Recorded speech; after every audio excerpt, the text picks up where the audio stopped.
అందరికీ నమస్తే. మనం కాంగ్రెస్ పంచాయతీలు అత్తగూడల పంచాయతీ అని అప్పుడప్పుడు ఆగుతుంది, కానీ కాంగ్రెస్ వాళ్ళ పంచాయతీలు స్టార్ట్ అయితే ఆగవు. ఇంకా ఇంకోటి ఏంటంటే గవర్నమెంట్ 2.5 years అయిపోయింది, నెక్స్ట్ హాఫ్లో ఉన్నారు. మనం నెక్స్ట్ ఈ 2.5 yearsలో ఈ అత్తగూడల పంచాయతీలను మించిన పంచాయతీలు ఇవి ఇంక దారుణమైన పంచాయతీలు, అవి రోడ్ల మీద కొట్టుకుంటారు అనమాట. అట్లాంటి పంచాయతీలు చూడబోతున్నాం మనం. ఇప్పుడు స్టార్ట్ అయింది, లోపల ఉన్నది చాలా రోజులకి వెళ్ళి లోపల బగబగ మండుతున్నది. ఇప్పుడు ఒక్కొక్కటి మెల్లగా బయటకు వస్తున్నాయి అన్నమాట. మనం గాంధీభవన్లో జరిగే WWF చూస్తుంటాం కదా, ఇవి బయట జిల్లాలో జరిగేవి WWF కాదు, అవి ఒరిజినల్ కుస్తీ ఫైట్లు. అవి స్టార్ట్ అయినాయి. ముందు సబ్స్క్రైబ్ చేయండి, షేర్ కూడా చేయండి. నిన్న రాజగోపాల్ రెడ్డి, మందుల శామ్యుల్ చూస్తున్నాం. దీనిలో చాలా గ్రూప్స్ ఉన్నాయి. ఈ ఇద్దరి మధ్య పంచాయతీ కాదు, ఇది 2 గ్రూపుల మధ్య జరుగుతున్న పంచాయతీ. అది ఏమంటాడో మీకు వినింటారు, మళ్ళీ ఒకసారి వినండి. ముందు ఈయన మాట్లాడిన దానికన్నా ముందు రాజగోపాల్ రెడ్డి మొన్న ఒక స్టేట్మెంట్ ఇచ్చిండు. ఎందుకు మందుల శామ్యుల్ మాట్లాడాల్సి వచ్చిందంటే, ముందు ఒక స్టేట్మెంట్, ఆయన ఇచ్చిన స్టేట్మెంటు అదే ఎలక్షన్స్కు ముందర వచ్చి చేరిన కాంగ్రెస్, టీడీపీ నుంచి వచ్చి కాంగ్రెస్లో చేరిన వాళ్ళు, టీడీపీ ఆర్ బీఆర్ఎస్ బయట నుంచి వచ్చి రేవంత్ రెడ్డితో పాటు కాంగ్రెస్లో చేరిన వాళ్ళు, తర్వాత ఒరిజినల్ కాంగ్రెస్ వాళ్ళు. వీళ్ళు ఒరిజినల్ కాంగ్రెస్ కార్యకర్తలను పట్టించుకుంటలేరు. వాళ్ళు ఎంతసేపటికి ఆ ఎలక్షన్స్ ముందర వచ్చిన వాళ్ళు, వీళ్ళతో పాటు వచ్చిన వాళ్ళకి పదవులు ఇస్తున్నారు అనే యాంగిల్లో 2 కాన్స్టిట్యున్సీలను తీసుకొని మాట్లాడండి ఆయన, వాళ్ళ జిల్లాకు సంబంధించినవి. ఒకటి నకరేకల్, 2 తుంగతుర్తి. ఆ ఇద్దరు అక్కడ ఆయన కూడా అంతే కదా, వేముల వీరేశం కూడా బీఆర్ఎస్ నుంచి కాంగ్రెస్కి పోయిన ఆయన్నే, మందుల శామ్యుల్ కూడా బీఆర్ఎస్ నుంచి కాంగ్రెస్కి పోయిన ఆయన్నే. వీళ్ళంతా పొంగులేటి మనుషులు, నిజానికి పొంగులేటి రేవంత్ రెడ్డి మనిషి. మళ్ళీ ఇదంతా పెద్ద గ్రూప్ ఉంటుంది. ఈ గ్రూప్ను అర్థం చేసుకోవాలంటే మనం సినిమాల్లో చూసిన దావూద్ ఇబ్రాహిం గ్రూప్, లేకపోతే ఇంకోటి అజామ్ ఖాన్ గ్రూప్ అని కొన్ని యాక్షన్ సినిమాల్లో చూస్తుంటాం. అట్లాంటి గ్రూప్లు అనమాట ఇవి. ఈ గ్రూప్స్ అన్నీ కొంత అర్థం కావాలంటే ఇంకా కొన్ని ఫైట్లు ముదరాలి. ముందు ఈయన ఏమన్నాడు చూడండి, దాన్ని కౌంటర్గా రాజగోపాల్ రెడ్డి అనే దాని కౌంటర్గా ఆయన మాట్లాడిండు. మెటల్ ఖరాబ్ అయింది, మద్రసా మీరు ఎంపీలు అయింది, జ్ఞాపకం మర్చిపోయినాయి. మంత్రికి మెటల్ ఖరాబ్ అయింది, మెటల్ ఖరాబ్ అయింది, ఇక్కడ ఎంపీలు చేయడంతో ఆయన జ్ఞాపకం పాపం మర్చిపోయాడు. ఎస్సీ నియోజకవర్గం అంటే లెక్కలేదన్నట్టు అహంకారం అన్నట్టు. ఎస్సీ నియోజకవర్గం అంటే అహంకారము. మీ అహంకారపూరితమైన రాజకీయాన్ని సాగు దెబ్బ కొడతామని కూడా హెచ్చరిస్తాను నేను. మా దప్పులు మోగుతాయి, మా దండలు వేస్తాయి, మా జోలికి వస్తే అదే కోమరెడ్డి బ్రదర్స్కు మెంటల్ ఖరాబ్ అయింది, దానికి రాజగోపాల్ రెడ్డి కౌంటర్. ఇది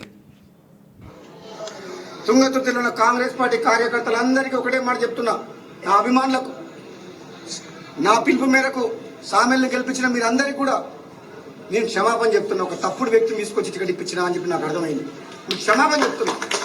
మందుల సామెల్ గారు ఏది ఆలోచించి మాట్లాడుతుర్రో, నాకు టికెట్ ఇప్పియమని చెప్పి మా ఇంటికి ఒక 100 సార్లు వచ్చిండు. మన తుంగతుర్తితో సంబంధం లేకపోతే మా ఇంటికి వచ్చి టికెట్ ఇప్పిమని ఎందుకు అడిగిండో నాకు అర్థం కాలేదు. అక్కడ చాలా మంది టికెట్ కోసం పోటీ పడ్డారు తుంగతుర్తిలో. కానీ మందుల సామెల్ గారికి నేను మాట ఇచ్చిన, నేను తప్పకుండా నేను అసెంబ్లీలోకి తీసుకెళ్తా, నువ్వు అసెంబ్లీలో అడుగు పెడుతున్నావు నీకు మాట ఇచ్చిన. నేను తిరుపతిలో ఉన్నప్పుడు ఫోన్ చేస్తే ఆయన ఫోన్ చేసి ఇదే మాట చెప్పిన, నీకు మాట ఇస్తున్నా దేవుని సమక్షంలో నువ్వు అసెంబ్లీలో అడుగు పెడతామని చేసి, నేనే కాంగ్రెస్ తీసుకొచ్చినా, నేనే టికెట్ ఇప్పించినా, నేనే గెలిపించిన అని రాజగోపాల్ రెడ్డి చెప్తున్నాను. దానికి కౌంటర్ కూడా ఇచ్చిన ఆయన, నన్ను ఎవరు గెలిపేయలేదు, నేనే గెలిచినాను కూడా మళ్ళీ కౌంటర్ కూడా ఇచ్చిండు దానికి. ఈ 2 వర్గాలు ఇవి. ఇప్పుడు మందుల శామ్యులు, వేముల వీరేశం కనబడలేదు. వేముల వీరేశం మొన్నే విప్పించిండ్రు, ఆయనకు మంత్రి హోదా కూడా ఇచ్చిండ్రు. వాళ్ళంతా పొంగులేటి వర్గం, పొంగులేటి రేవంత్ రెడ్డి వర్గం. ఇంకా పొంగులేటి వర్గం రేవంత్ రెడ్డి వర్గం అంటే ఇదంతా డూప్లికేట్ కాంగ్రెస్ అని అర్థం. ఒరిజినల్ కాంగ్రెస్ వాళ్ళు అదే చెప్తున్నారు, వీళ్ళంతా డూప్లికేట్ కాంగ్రెస్, మేము ఒరిజినల్ కాంగ్రెస్ అంటున్నారు. సరే, ఒరిజినల్ కాంగ్రెస్ వాళ్ళు ఏం చేస్తారు, డూప్లికేట్ కాంగ్రెస్ వాళ్ళు ఏం చేస్తారు, కానీ ఈ 2 వర్గాల మధ్య పంచాయతీ ఇది. రాజగోపాల్ రెడ్డి మీద, కోమరెడ్డి వెంకరెడ్డి మీద పంచాయతీ కాదు ఇది. ఒక్కొక్క దగ్గర ఒకలాగా ఉంటుంది అనమాట. ఇప్పుడు రేవంత్ రెడ్డి ఒక మినిస్టర్ మీద పంచాయతీ చేస్తున్నాడు. ఈడేంది ఉత్తమ్ కుమార్ రెడ్డి, కోమటిరెడ్డి వెంకటరెడ్డి వీళ్ళంతా కొంచెం మళ్ళా ఒకటవుతున్నారు. వీళ్ళిద్దరు వేరువేరుగా ఉంటే రేవంత్ రెడ్డికి హ్యాపీ, వీళ్ళిద్దరు ఒకటి కావద్దు. ఆయనకి ఏంటంటే నల్గొండ జిల్లా ఆయన చేతికి రాదు. మామనార్ జిల్లానే రేవంత్ రెడ్డి చేతిలో లేదు. ఆయన నల్గొండ జిల్లా నా చేతికి రావాలనుకుంటే అవుతుందా? రేవంత్ రెడ్డి నల్గొండ జిల్లా మొత్తం నేను హ్యాండిల్ చేయాలి. కోమరెడ్డి దర్శ లేరు, ఎవరు లేరు, ఉత్తమ్ రెడ్డి ఎవరు లేరు, మొత్తం నా హ్యాండ్ ఓవర్లో ఉండాలి. ఆయనకు అంత గ్రిప్ వస్తుందేమో కానీ నల్గొండ మాత్రం గ్రిప్ రాదు, వస్తలేదు. అంతకుముందు కోమరెడ్డి వెంకటరెడ్డి అయితే అసలు నువ్వు నల్గొండకే వచ్చేది లేదన్నాడు. తర్వాత మళ్ళీ ఎక్కడనో ములాఖత్ అయ్యి తర్వాత మొన్న బహిరంగ సభ పెట్టి పోయింది. కానీ అంతకుముందు ఆయన పాదయాత్ర చేస్తా అది ఇది అన్నప్పుడు అసలు నల్గొండకు ఎంట్రీ కూడా లేదు రేవంత్ రెడ్డికి. అయితే ఇక పంచాయతీ ఏంటంటే ఇప్పుడు కోమరెడ్డి వెంకరెడ్డి, ఉత్తమ్ కుమార్ రెడ్డి వీళ్ళందరూ ఒకటే. వీళ్ళిద్దరూ ఒకటే అన్నప్పుడు నల్గొండలో ఇంకా మళ్ళీ వాళ్ళదే నడుస్తుంది, వీళ్ళది నడవదు. కాబట్టి కొంచెం ఆ వర్గాన్ని ఈ వర్గాన్ని ఆ వర్గాన్ని వాళ్ళ మనుషులు ఉన్నారో వాళ్ళని రెచ్చగొట్టే ప్రయత్నం చేస్తారు. చామల కిరణ్ కుమార్ రెడ్డి కూడా వాళ్ళ వర్గమే. కానీ రాజగోపాల్ రెడ్డికి మంత్రి పదవి ఇస్తామని చెప్పేసి ఆయన గెలిపించుకున్నారు లాస్ట్కి. అప్పుడు వీళ్ళు రాజగోపాల్ రెడ్డి గెలిపించిండు, దగ్గరుండి గెలిపించిండు. చామల కుమార్ రెడ్డి ఎవరు, ఆయన మళ్ళీ గెలవాలి కదా, గెలుస్తాడా మళ్ళీ? ఆయన సొంత పరపతి ఉన్నట్టే, మళ్ళీ సొంత పరపతి కాదు కదా. ఏమవుతుందో తెలుసు భువనగిరిలో ఏమవుతుందో. ఇక ఇట్లాంటి పంచాయతీలు చాలా ఉన్నాయి మొత్తం రాష్ట్రంలో. ఈ 2 గ్రూపులు, ఆ 2 గ్రూపుల్లో మళ్ళీ గ్రూపులు ఎన్ని గ్రూపులు ఉన్నావో ఎవరికి తెలియదు. ఇది ఈ మధ్య కోమరెడ్డి వెంకరెడ్డి కొంచెం అన్టచ్ అవుతున్నాడు. అన్టచ్ అంటే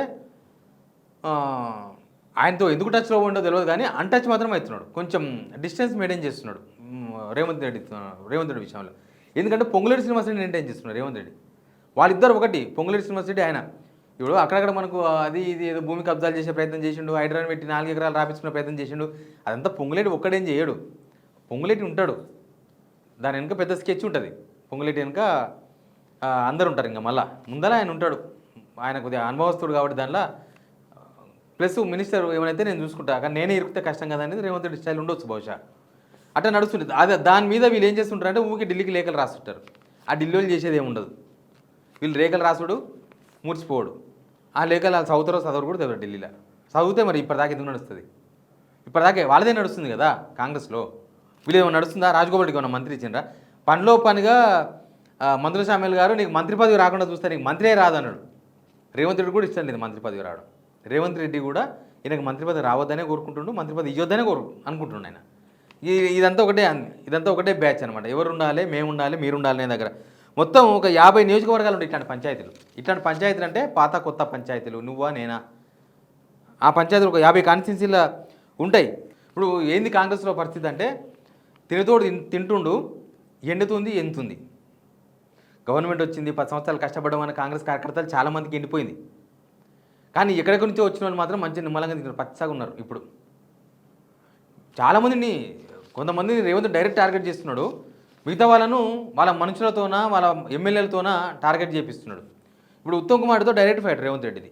ఉత్తమ్ కుమార్ తెలియకుండానే ఉత్తమ్ కుమార్ రెడ్డి చేతిలో ఉన్న సివిల్ సప్లైస్ డిపార్ట్మెంట్ మీద విజిలెన్స్ ఎంక్వైరీ నడుస్తుంది. ఆయన ఈ దీనిలో కూడా ఈ దానిలో కూడా అందరు గ్రూప్లో పెట్టి ఉత్తమ్ కుమార్ రెడ్డిని టార్గెట్ చేసి తిట్టినాడు.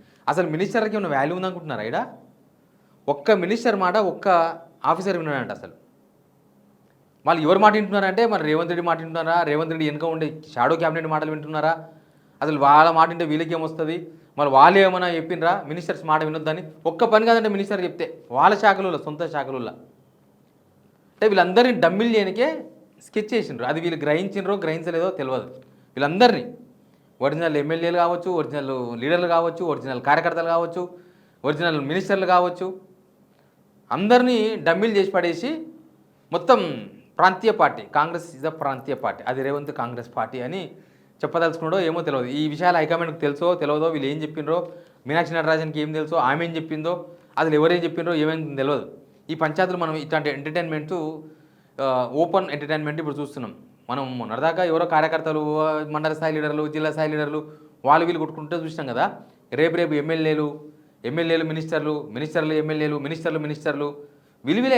వీళ్ళే కొట్టుకుంటూ ఉంటారు. మినిస్టర్లలో కూడా రెండు వర్గాలు ఉన్నాయి. ఒరిజినల్ మినిస్టర్లు, డూప్లికేట్ మినిస్టర్లు. ఒరిజినల్ కాంగ్రెస్, డూప్లికేట్ కాంగ్రెస్ అనమాట. మళ్ళీ ఈ మినిస్టర్లందరికీ మళ్ళీ ఒక షాడో క్యాబినెట్ ఉంది. అప్పుడు వీళ్ళందరూ డమ్మీలే, మళ్ళీ అది ఒరిజినల్ క్యాబినెట్. ఇదంతా ఒక వ్యూహం ప్రకారం, ఒక ప్లాన్ ప్రకారం నడుస్తున్నాయి. ఈ పంచాయతీలన్నీ కూడా ఒక వ్యూహం ప్రకారం నడుస్తున్నాయి. గవర్నమెంట్ కూడా 2.5 years అయిపోయింది, ఏం చేయలేదు. తెలంగాణ ప్రజలకు ఏమీ చేయలేదు. ఇంకా నెక్స్ట్ 2.5 yearsలో కనీసం కొట్లాడి దేనికోసం కొట్లాడుతుందో అర్థమవుతుంది కదా. జనాల కోసం అయితే కాదు. జనాలకు మంచి చేద్దామని వీళ్ళు కొట్లాడతలేరు, జనాలకు మేలు జరగాలి మీరు అడ్డుకుంటారని వాళ్ళు అనుకుంటలేరు. అందరూ కొట్లాడుకునేది వాళ్ళ కడుపులు నింపుకోనికే, వాళ్ళ సంచులు నింపుకోనికేనే, జనాల కోసమేం కాదు. ఒరిజినల్ అయినా అంతే, డూప్లికేట్ అయినా అంతే, అంతా అంతే. వీళ్ళ చేతిలో తెలంగాణ డూప్లికేట్ అవుతుంది, అది బాధ. ఇక్కడ వీళ్ళ పంచాయతీల మధ్య ఇట్లాంటి పంచాయతీలతోన తెలంగాణ డూప్లికేట్ అయిపోయింది. తెలంగాణలో ఎవరికేం పని లేకుండా పోయింది, ఎవరికి రూపాయి లేకుండా పోయింది. ఎనీవే ఈ కాంగ్రెస్ పంచాయతీల మీద మీ కామెంట్ కూడా చాలా వాల్యుబుల్ కామెంటే. కింద కామెంట్ చేయండి. Please subscribe.